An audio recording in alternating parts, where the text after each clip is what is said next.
why don't we make a tier list of FromSoft games? You know, there's not that many games really. So I feel like some of these tiers, like maybe we don't need that many, honestly. Sure. But you have a ton to say about each of them, I feel. Well, it depends like how much I wanna yap about them, really. Yeah, I'm gonna do S tier above S tier. And that's, it hurts so good. Add a punctuation because I'm ass about that. Not absolute ass though, we'll leave that one broken like that. So let's just start, I guess. These are like out of order. Obviously these are only this is the remake, this is the remaster, this is the Scholar of the First Sin edition. I think this is like sort of, you know, we don't need these. Well, the remake changes quite a bit probably, but you know, I didn't play that one, so who cares? So let's just do like a random order like this. I kind of like that. All right, so Demon Souls. This is the original, keep in mind, not the remake. So I think Demon Souls, from what I remember, really astonished me with its level design. I thought that shit was so goddamn tight. It was incredible. I love the levels. They always created like really good sense of constant tension, like whether or not you will make it to the next bonfire or whatever. They don't have bonfires in Demon Souls. Are there bonfires in Demon Souls? I think it's something else. I don't remember. Whatever. Yeah, so that was definitely like the biggest positive of that game I remember. Some of the bosses weren't quite as good, were they? This was before like FromSoft properly tapped into like the really juicy boss design. I mean, arguably that came even later than like, you know, like well into the whole Soulsborne thing. So I think it's not quite like, it's not up there with the best ones, but I can appreciate it's sort of, you know, hey, it's like the first one they did, right? So they didn't have it all figured out. I think I generally enjoyed the game quite a lot. So I'm gonna put it into A tier. Like nothing, you know, nothing crazy. You know, just A tier. It's really good. Could be better. So yeah, that's that. You know what? I'm gonna leave Dark Souls 2 for later. just to create more tension. Sekiro, I kinda hated on my first playthrough. Obvious issue was that I tried playing it like Dark Souls, and it's not Dark Souls. It does play quite a bit differently. So you just can't, you know, you just can't play like that. And that definitely influenced like my enjoyment of that whole first playthrough. But on consequent playthroughs, it was really great. Maybe like some parts of it I think aren't as strong, certain like middle parts of the game. And it can be kind of repetitive with its like side content. We just keep fighting those like fucking, I don't remember what they're even called now, but they do like a purple thingy and effects, and they all kind of demand like a different approach. Well, to be fair, like reused content, that's kind of like a, you know, that's FromSoft's thing. But anyways, like it obviously shine in boss fights, right? They actually, I think, other than perhaps some annoying boss fights, which for me would definitely be the fucking monkey. That thing like drove me insane. Actually, what other things were they? Hang on. Yeah, see the monkey. Yeah, this is all fine. Oh, that's another part of the monkey. This is not really a boss fight. Right, the monk, that's all fine. You know what? Huh. Looking at this, there's actually really only the monkey is the annoying one. Everything else I think was quite alright. The dragon is like, that's whatever it is. That's like a gimmick. That's just for show. Anyways, I think it like that. It kind of reused really well what was established in the previous games, but it also kind of diverted from it really well, and it did really well what it wanted to do. You know, they always say like Sekiro is a rhythm game. Well, it's not. I wouldn't say it's still a pattern game. You know, it's not, like it always doesn't have like super recognizable rhythm like in a rhythm game. But when you kind of, you know, got into the zone, the fights were just incredibly fun. And in turn could actually turn like really easy. But that's you know, you just hit that point where it just becomes so good. It's the game can't even like put up a fight against you really. Anyway, Sekiro is an S tier for me. Dark Souls 1. Dark Souls 1 is really great. And like, you know, everybody kind of knows about this. Like, I'm just gonna be talking the obvious here. Dark Souls 1 is obviously great up until Anor Londo. Once you know, it literally is sort of like, it reaches its zenith in Anor Londo with ONS fight, right? Whenever I hear Dark Souls 1, I think about a crazy Lord Vessel search in the randomizer. Yeah, it was like it ended up being literally like one of the very last spots it could have been. that was pretty funny. Yeah, so Dark Souls 1 it peaks in Anor Londo with ONS. And that fight very much is like a, you know, that's where men are born from boys. You know? And I remember even like, you know, playing the Drunk Souls version. Well, it's not a version, it's just self-imposed challenge, but that fight in Drunk Souls, that was like a true battle of spirit. Just, you know, in more than one ways. Get it? Spirit boost. Anyways. But unfortunately, after that, it kind of, you know, this is this well-known story. They didn't quite have time to finish all the zones in the game, so obviously the demon ruins, right? The Izalith. That's obviously they just copy paste bunch of reused shit. The archive, like honestly, a lot of these sections after you get the Lord Vessel are kind of they're interesting because they all have their own little flavor, but they don't exactly like they're okay mostly. Mostly, other than the Bed of Chaos fight, like it's all just kind of okay. And then the thing is, first Dark Souls, if you take away the DLC, it's actually not that long. With the DLC, and this is like a established pattern for the future games as well. You know, the DLC having the best content because they can finally stop rushing the game and can just like create more stuff for it. So really, once you get the Lord Vessel, there's not a lot of great content in the base game. DLC kind of changes that. So, and you know, these days it's kind of, you know, it's one package. Nobody really plays Dark Souls without playing the DLC as well, right? So I would put, this might be actually kind of maybe sort of controversial, but I would place Dark Souls in A. I think, God, would I actually place it? The thing about Demon Souls, it felt like so like well put together. They were like gimmick bosses as well, but they kind of felt like they had purpose. No, I think overall, for the cultural impact alone, I think it deserves to be ahead of Demon Souls. Yeah. So Bloodborne, ooh baby. I actually replayed that quite recently, so I have a pretty, well, a year ago, quite fresh perspective on it. Well, Bloodborne obviously is like the best FromSoft has to offer, pretty much. It all kind of just comes together perfectly. Like the stylization, the overall vibe, obviously.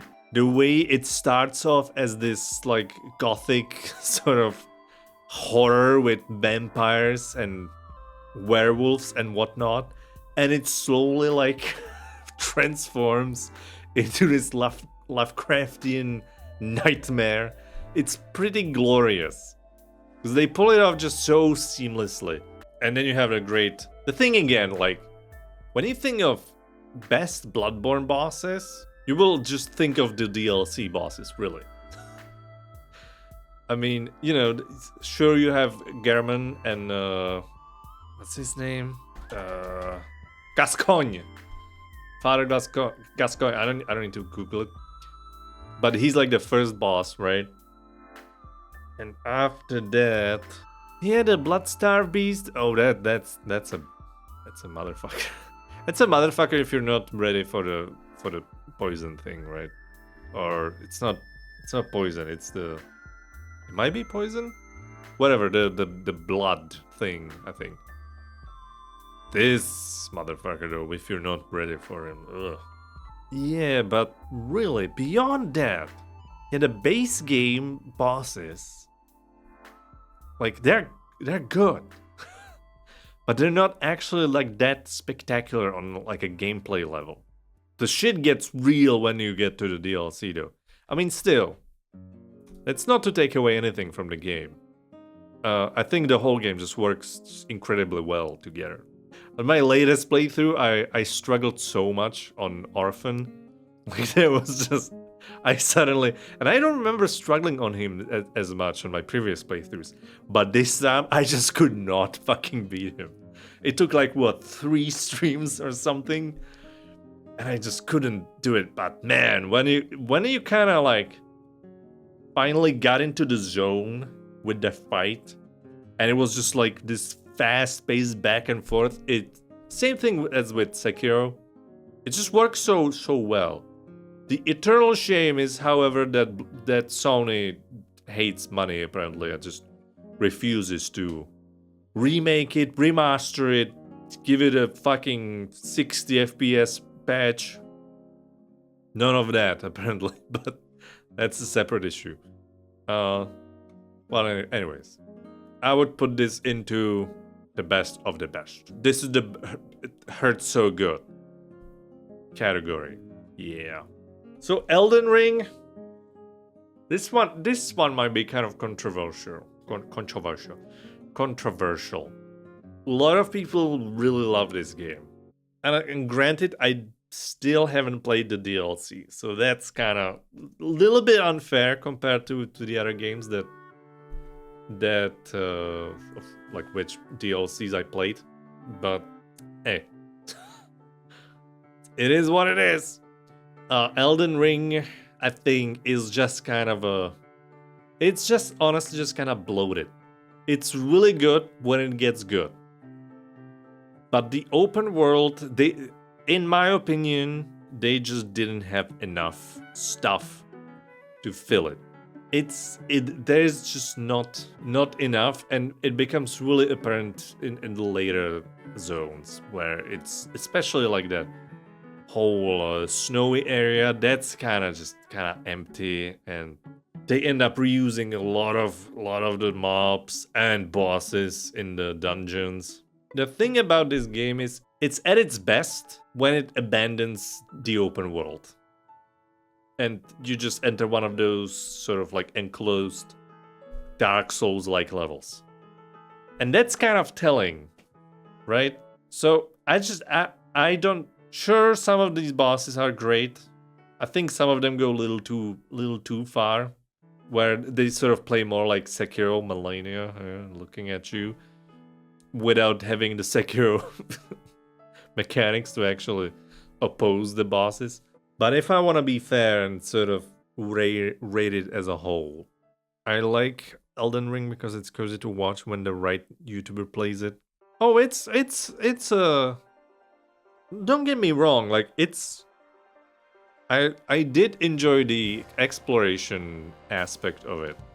It's fun and cozy in that sense. Like, God, didn't I say it kind of reminded me of playing WoW for the first time, or like, you know, the sort of single player WoW experience in a way of just like looking around, or like walking around the world and just exploring.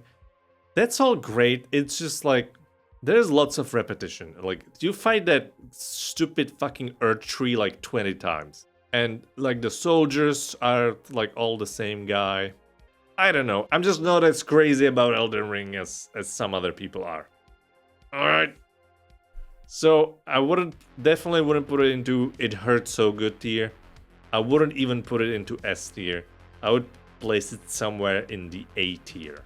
Don't know if quite over Dark Souls 1. Like, the thing about Dark Souls 1 is it has its issues for sure, but it's still kind of, you know, I think with Elden Ring they just kind of like, they bit off more than they could chew. I feel like.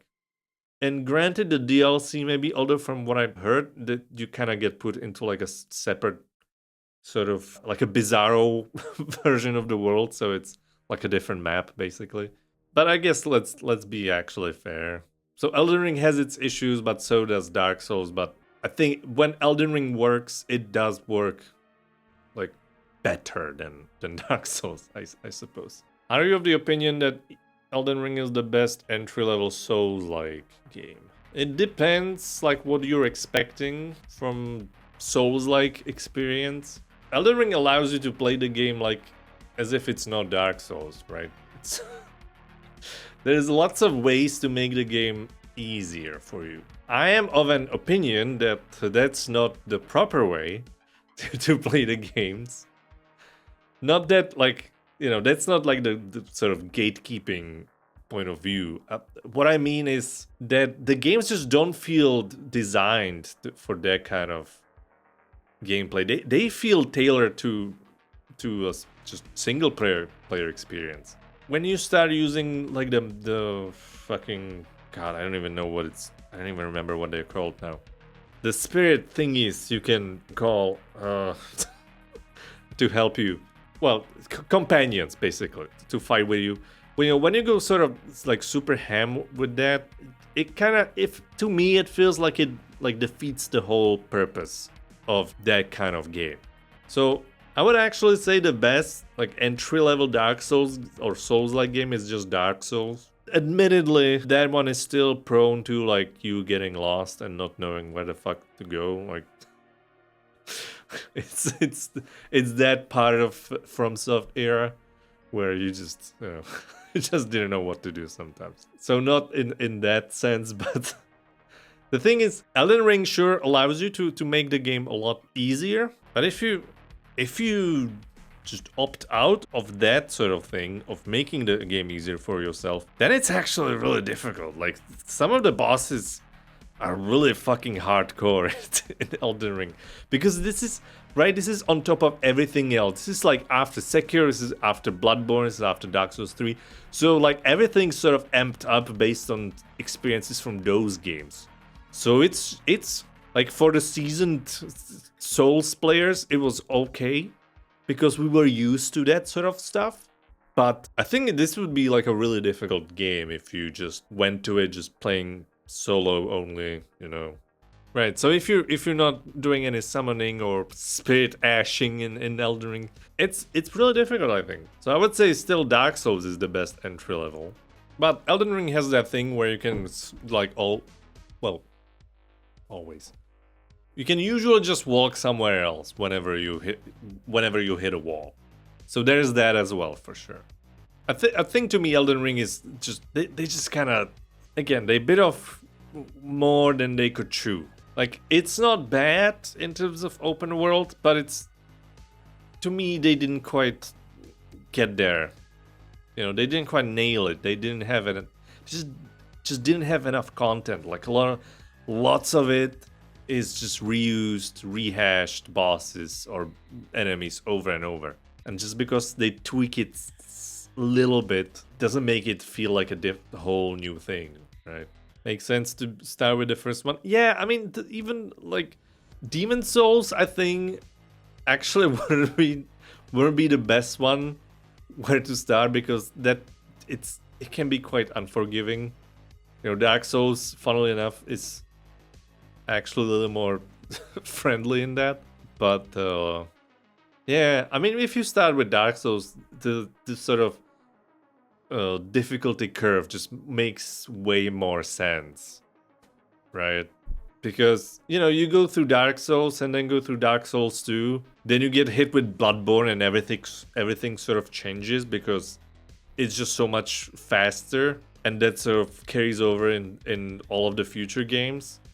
So yeah, to me, I wouldn't say Elden Ring is the best starting point. No, but if you want to just like ride around and do whatever in the world, I suppose you could. But if we're strictly talking like difficulty, I wouldn't say so. Well, anyways, Dark Souls 2. Now a lot of people would place it squarely in here.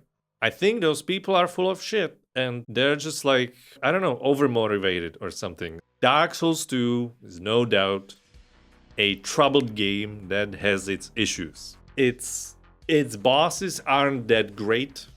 Some of them are good. Most of the good ones are once again in the DLCs, of which there are 3, which is quite a lot for a FromSoft game.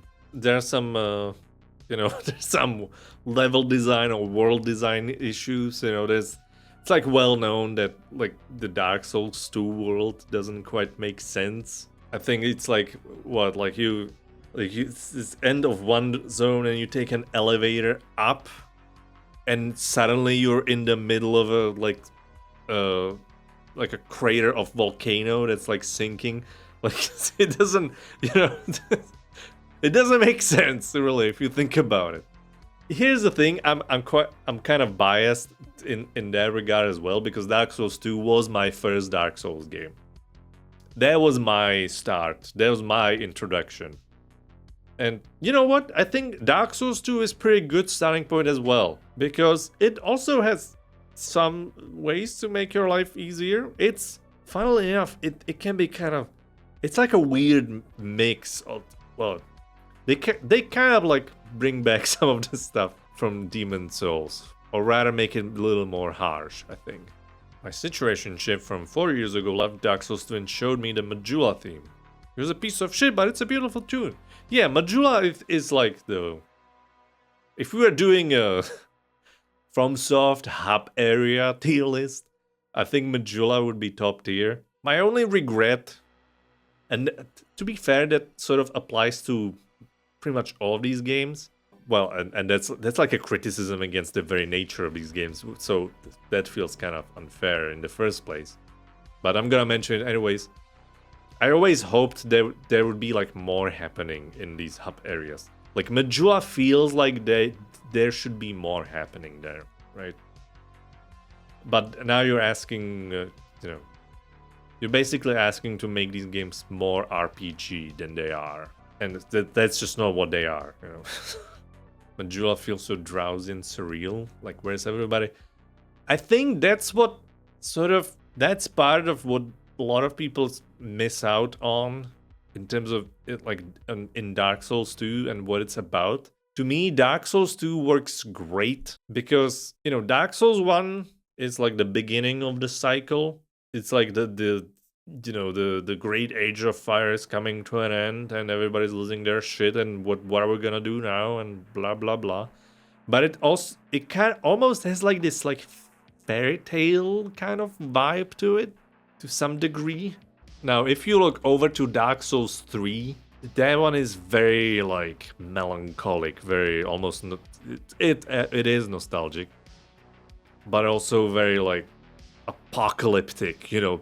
The world is literally fucking ending. We've been through so many of these cycles that the world is just collapsing. It cannot get like copied and pasted again. You just cannot. It's all so fucked. And that's great. I love that shit. Dark Souls 2 to me is great because it sort of like it depicts really well, to me at least, how it is to live in the middle of one of these cycles of like the constant world ending and then being like rejuvenated again or restarted, whatever, rekindled, whatever you want to call it. And there's like this profound feeling of depression throughout the whole game. Like the game is so depressive. Everybody's fucking miserable in that game. You can sort of feel this like tiredness from everybody. And to me, it's like such a good counterpart to first and third Dark Souls. To me, sure, there's like weird contradictions, lore-wise as well, and it just, you know, I can see why people don't like it as much, but I'm gonna endlessly defend it and say that, you know, putting it into trash tier or just like saying this fucking sucks, I hate it, that's just ridiculous to me. I think just without Dark Souls 2, Dark Souls isn't complete. I will say it's undoubtedly the worst one of the three. In fact, it is the worst one out of all of these. So this is where I would put it, just B. But it's just, people hate on this game because they loved this game so much. So whenever this game wasn't this game, it was just like, oh my god! It's like these days, you know, people either love something or they hate it. There's rarely ever like a reasonable middle ground where it can be just like, oh, this is okay. It has its issues, but I generally like it. It's alright. I remember when Dark Souls 2 came out, it was getting straight 10s from reviews all around. Well, reviews, I mean, if you're talking like professional reviews, they have been nonsense for a while now. It's true that I also remember it being received really well. I think like one of my favorite streamers became my favorite because I watched him play Dark Souls 2. And he even, I remember at the end, he even said like Dark Souls 2 is better than Dark Souls 1. Because there's more Dark Souls in this Dark Souls game. Because it's like so much longer. And that was even before the DLCs, right? The DLCs actually, the DLCs improve the game quite a bit. But funnily enough, they still carry like some of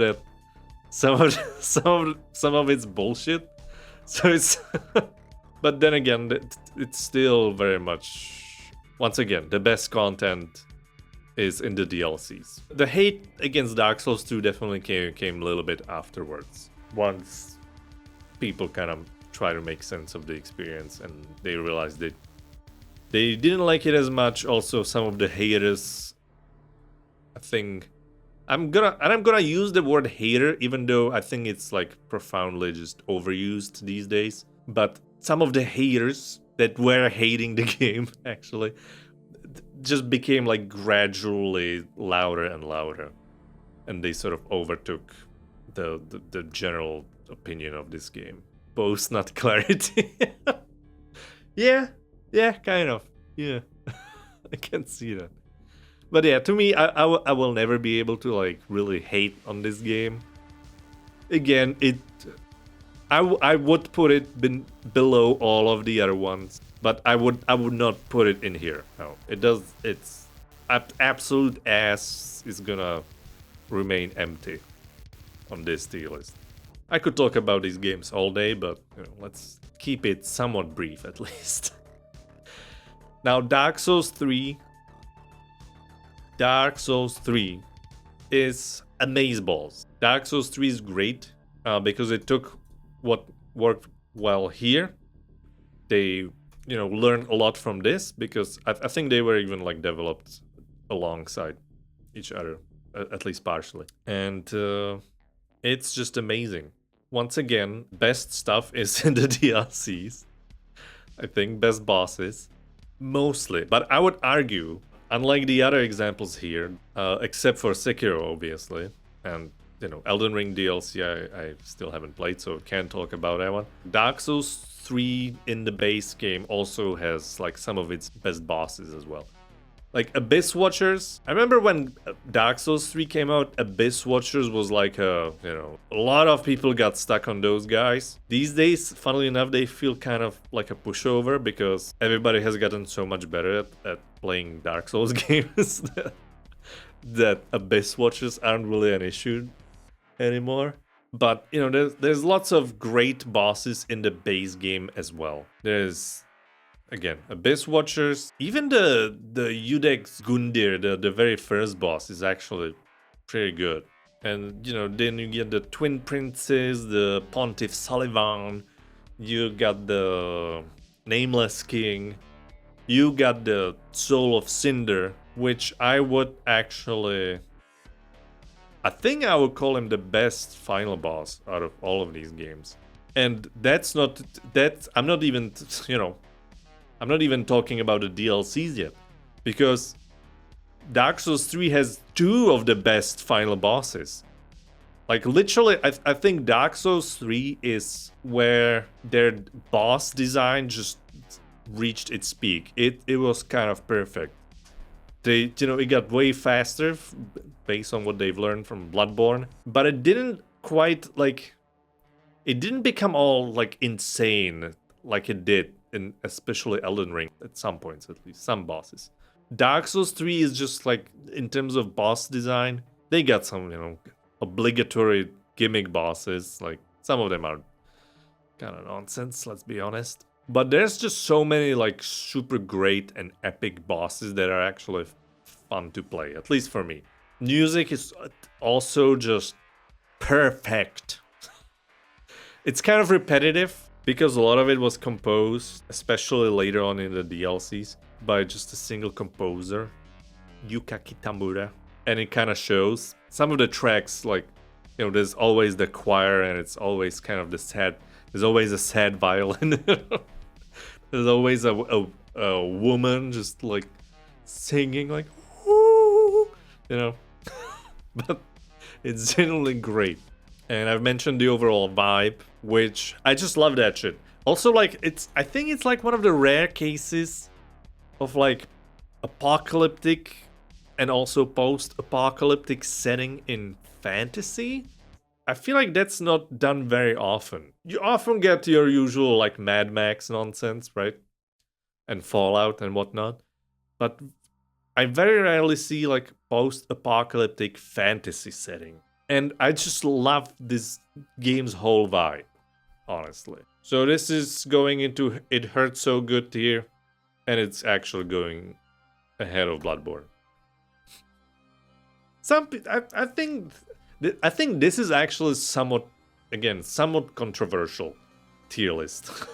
I think a lot of people would disagree with this, but that's just how I feel. If I would be nitpicky, I would say it's kind of funny, right? Because I think a lot of these games are at its best at the beginning, and then they kind of fall off a little bit.